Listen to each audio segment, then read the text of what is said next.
전체 예방접종 1880만 건 중 이상 반응은 8만 4천 건이 신고되어 신고율은 약 0.45%입니다.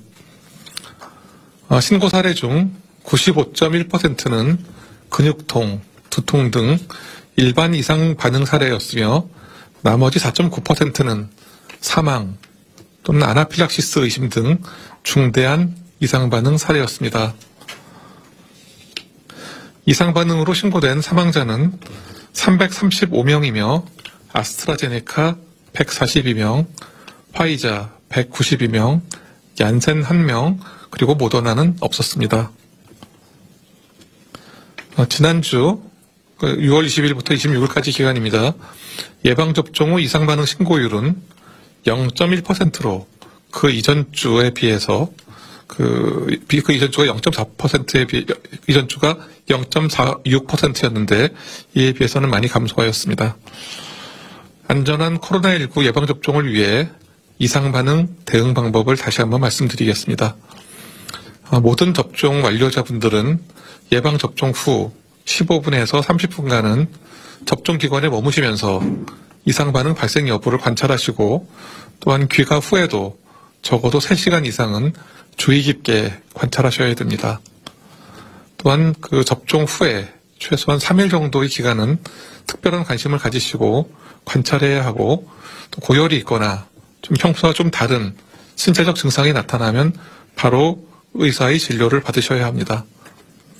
특히 아나필락시스 등 중증 알레르기 반응이 나타나면 즉시 119로 연락하시거나 가까운 응급실을 찾아주시기 바랍니다. 한편 아스트라제네카, 얀센 백신과 같은 아데노바이러스 벡터 기반의 백신 접종 후에는 4일에서 4주 사이에 혈소판 감소성 혈전증 의심 증상이 나타날 수 있고 이럴 경우에는 즉시 의료기관의 진료를 받으시고 또한 해당 환자를 진료한 의료기관은 신속히 그 이상 반응을 신고해 주셔야 합니다.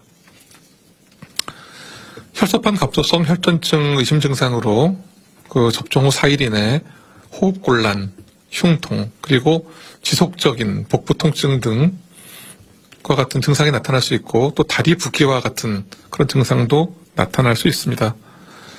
그리고 접종 후에 좀 아주 심하거나 또는 2일 이상 그 지속되는 두통이 발생할 수도 있고 또 이런 경우에 진통제로 잘 조절되지 않는 경우도 있습니다. 또한 접종 이후에 그 접종 부위 외에 그 멍이나 출혈이 생기는 경우도 발생할 수 있습니다. 사망 및 중증 아나필락시스 이상 반응 신고 사례 관련하여 인과성을 심의한 결과를 말씀드리겠습니다.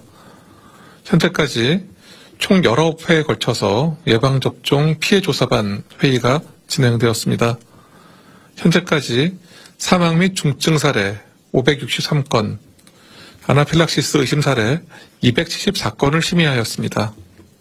그 결과 전체 심의 사례 중 92건에 대해 예방접종과의 인과성을 인정하였습니다. 이번 19차 피해조사반 회의에서는 사망 42건, 중증 사례 59건 등 그 신규 사례 101건과 아나필락시스 의심 사례 44건을 심의하였습니다. 신규 사망 사례 42건의 평균 연령은 79.7세였고 이 중 41명에서 기저질환이 있었으며 접종받은 백신은 화이자가 30명, 아스트라제네카 12명이었습니다.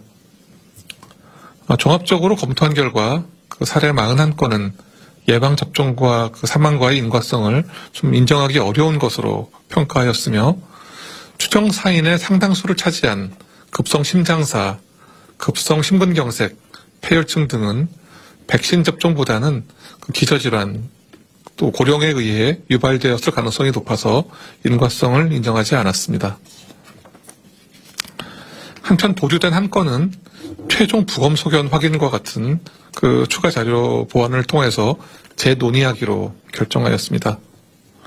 신규 중증 사례 그 59건의 평균 연령은 76.2세였고 이 중 56명에서 기저질환이 있었으며 접종 후 증상 발생까지 평균 소요 시간은 7일, 그리고 접종받은 백신은 화이자 43명, 아스트라제네카 15명, 얀센 1명이었습니다.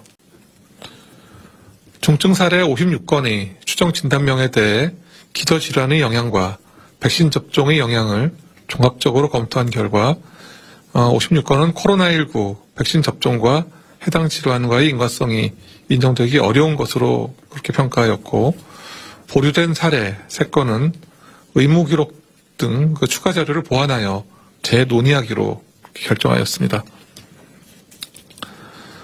또한 이번 회의에서는 신규 아나필락시스 의심 사례 44건 중 16건에 대해서 인과성을 인정하였습니다.